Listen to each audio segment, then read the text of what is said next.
حضرات، آج ذوالحجہ کی 25 تاریخ ہے اور ہمارے ہاں کچھ تاریخوں کا جو اختلاف ہے اس کی روح سے ہو سکتا ہے کہ 26 ہو۔ آج سے 1384 برس قبل تقریباً آج کے دن حضرت عمر فاروق رضی اللہ تعالی عنہ پر قاتلانہ حملہ ہوا تھا، اس لیے کہ بعض روایات میں 26 ذی الحجہ کا تعین ہوا ہے اور بعض میں الفاظ یہ آئے ہیں کہ ذوالحجہ کے 4 دن باقی تھے جس دن کے حضرت عمر رضی اللہ تعالی عنہ پر یہ قاتلانہ حملہ ہوا۔ حج سے واپسی کو ابھی چند ہی دن ہوئے تھے اور اسی سفر حج کے دوران حضرت عمر رضی اللہ تعالی عنہ نے ایک موقع پر زمین پر لیٹ کر اور ہاتھ آسمان کی طرف پھیلا کر اللہ سے دعا کی تھی کہ پروردگار، میری ذمہ داریاں بہت بڑھ گئی، اب میرے اعضاء میں ضعف ہے، میں کمزوری محسوس کر رہا ہوں، رعیت بہت بڑھ گئی ہے جس کی ذمہ داری ہے، تو مجھے تو اپنے پاس بلا لے اور اٹھا لے اس سے پہلے کہ میں اپنی ان ذمہ داریوں کے بارے میں مسئول بن جاؤں اور ان کا حق ادا نہ کر سکوں۔ تو روایات میں آتا ہے کہ اس کے بعد چند ہی دن اس دنیا میں انہوں نے بسر کیے ہیں، اس کے بعد یہ قاتلانہ حملہ ہوا۔ 3 دن آپ زندگی اور موت کی کشمکش میں مبتلا رہے ہیں۔ ابو لولو فیروز ایک مجوسی ایرانی غلام تھا، حضرت مغیرہ ابن شعبہ کا رضی اللہ تعالی عنہ۔ حضرت عمر نے خاص قاعدہ بنایا ہوا تھا، غیر مسلموں کے مدینے میں داخلے پر پابندی تھی۔ حضرت مغیرہ ابن شعبہ نے خاص طور پر سفارش کر کے حضرت عمر سے اجازت حاصل کی ابو لولو فیروز کے لیے کہ اسے مدینے میں آ کر کام کرنے کی اجازت دی جائے، اس لیے کہ وہ بہت سے فنون سے واقف ہے۔ حضرت عمر نے اجازت دے دی۔ چند دنوں کے بعد وہ فریادی بن کر حاضر ہوا حضرت عمر رضی اللہ تعالیٰ عنہ کی خدمت میں کہ میرے آقا جو ہے حضرت مغیرہ ابن شعبہ رضی اللہ تعالیٰ عنہ وہ مجھ سے بہت زیادہ ٹیکس وصول کرتے ہیں، یعنی یہ معاملہ تھا کہ جو غلام ہوتے تھے وہ اپنا کام کرتے تھے لیکن اپنی آمدنی میں سے ایک حصہ وہ اپنے ان آقاؤں کو دیتے تھے کہ جن کی وہ غلامی میں تھے۔ تو حضرت مغیرہ ابن شعبہ نے جو مقدار مقرر کی 2 درہم روزانہ، اس پر اس نے احتجاج کیا کہ یہ بہت زیادہ ہے۔ حضرت عمر رضی اللہ تعالیٰ عنہ نے اس سے سوال کیا کہ تم کیا کیا کام جانتے ہو؟ جب اس نے گنوائے کہ میں یہ کام جانتا ہوں تو حضرت عمر نے فیصلہ کیا کہ پھر یہ 2 درہم روزانہ زیادہ نہیں۔ اس پر وہ بہت غضبناک ہوا۔ حضرت عمر نے بھی اس سے ایک فرمائش کی کہ میرے لیے ایک ایسی چکی بنا دو جو ہوا سے چلتی ہو اور وہ آٹا پیسے۔ تو اس نے اسی غصے میں یہ کہا کہ ہاں، آپ کے لیے تو میں ایسی چکی بناؤں گا جس کی یاد رہتی دنیا تک باقی رہے۔ اس پر حضرت عمر نے جب وہ چلا گیا تو جو لوگ مجلس میں حاضر تھے ان سے آپ نے فرمایا کہ یہ شخص مجھے قتل کی دھمکی دے گیا ہے۔ لیکن نوٹ کیجئے کہ اسلام نے جو نظام دیا ہے نوع انسانی کو، وہ نظام جو محمد رسول اللہ صلی اللہ علیہ وسلم نے عطا فرمایا، اور جیسا کہ میں نے بارہا عرض کیا ہے کہ اگر اس کو پوری طرح شباب میں دیکھنا ہو، للی ان بلوم جسے کہتے ہیں انگریزی میں، ایک پھول پوری طرح کھل گیا، اگر وہ نظام اس کیفیت میں آپ دیکھنا چاہیں تو وہ در حقیقت خلافت عمر فاروق کا دور ہے رضی اللہ تعالی عنہ۔ وہ تمام خصائص، وہ تمام برکات جو اس نظام میں ہیں، نظام عدل اجتماعی،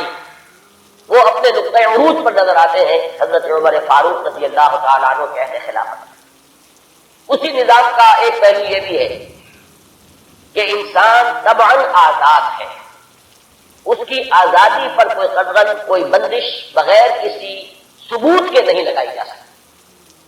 خود حضور صلی اللہ علیہ وسلم کے زمانے کا ایک واقعہ ہے کہ کسی شخص کو، مدینے کے کسی شخص کو کسی شبہ میں گرفتار کیا گیا۔ حضور خطبہ دے رہے تھے کہ ایک شخص نے کھڑے ہو کر کہا کہ میرے پڑوسی کو کس جرم کی پاداش میں گرفتار کیا گیا۔ حضور نے اعراض فرمایا، اس کی بات کا نوٹس نہیں کیا، دوسری طرف آپ نے رخ کر لیا، وہ ادھر پھر آ گیا، اس سے پھر سوال۔ تو حضور نے فوراً حکم دیا کہ اس کو رہا کر دیا جائے۔ یعنی یہ کہ اگر کوئی ثبوت موجود نہیں ہے تو معلوم ہوا حضور صلی اللہ علیہ وسلم کے طرز عمل سے کہ پھر واقعتاً مجھ کو گرفتار رکھنا، اسیری میں رکھنا، محبوس رکھنا پھر یہ صحیح نہیں ہے، بلکہ اس کو رہا کر دیا جانا چاہیے۔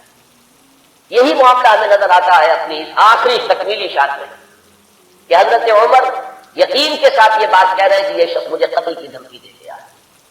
اور عمر فاروق رضی اللہ تعالیٰ عنہ کوئی عام انسان نہیں، 10 برس سے زائد عرصہ ہو چکا ہے کہ اسلام کی چکی جو چل رہی ہے تو اس کے مرکز جو ہے اس کے، جیسے کہ میں نے مثال دی تھی کہ حضرت علی رضی اللہ تعالیٰ عنہ نے جب ایک موقع پر فارس کے محاذ پر، ایران کے محاذ پر صورتحال کچھ مخدوش ہو گئی تھی تو حضرت عمر نے یہ ارادہ کیا تھا کہ وہ خود محاذ پر جائیں اور مسلمان افواج کی کمان خود کریں، تو حضرت علی نے مخالفت کی اور انہوں نے مشورہ دیا تھا اور یہ الفاظ فرمائے تھے کہ آپ کا اپنی جگہ سے ہی جانا یہ تو پورے اس نظام کے درہم برہم کرنے کا سبب بن سکتا ہے، اور یہی تشریح دی تھی کہ چکی اسی وقت تک چلتی ہے جبکہ اس کی وہ کلی اپنی جگہ پر قائم ہے، تو آپ کی مثال تو اس پورے نظام کے لیے کلی کسی ہے۔ تو 10 برس تک وہ چکی جو ہے گھوم رہی تھی اسی شخصیت کے گرد، اور کتنے فتوحات کا دائرہ کہاں سے کہاں تک پہنچا تھا، ایک اتنی بڑی کوئی سلطنت اس سے پہلے تاریخ انسانی میں کبھی وجود ہی میں نہیں آئی تھی، لیکن یہ کہ اس کے باوجود کہ اتنی عظیم سلطنت کے ذمہ دار ترین فرد ہیں حضرت عمر، میں حاکم کا لفظ استعمال نہیں کرنا چاہتا اس لیے کہ یہ لفظ بھی ہمارے اس نظام عدل اجتماعی کے ساتھ مناسبت نہیں رکھتا، نہ وہ حاکم تھے نہ حکمران تھے، وہ تو سید القوم خادمہم کی کامل مثال جو ہو سکتی ہے وہ حضرت عمر فاروق ہے رضی اللہ تعالیٰ عنہ، لیکن یہ کہ اس نظام کی ذمہ دار ترین شخصیت ہے حضرت عمر، لیکن انہوں نے اپنے حفاظت کا کوئی اہتمام نہیں کیا، کوئی باڈی گارڈ کا انتظام نہیں کیا، دوسری طرف یہ کہ اس شخص کو قید نہیں کیا، اسے مدینے سے شہر بدر نہیں کیا، بلکہ یہ کہ چونکہ یقین ہے اس بات پر کہ زندگی اور موت اللہ کے ہاتھ میں ہے، لہذا وہ ہمیں نظر آتا ہے کہ ایک طرف توکل اس کی یہ شان ہے، دوسری طرف فراست کا یہ عالم ہے کہ اس کے جملے کی بات آپ نے پالی ہے کہ یہ مجھے قتل کی دھمکی دے گیا ہے، تیسری طرف اسلامی نظام میں لوگوں کی آزادی کا جو عالم ہے وہ نمایاں ہو رہا ہے، ایک ایسے شخص کو جس کے بارے میں شک ہے اس کو گرفتار نہیں کیا جا رہا، اس کے خلاف کوئی تعلیمی کارروائی نہیں ہو رہی، بہرحال اس شخص نے چند ہی دن کے بعد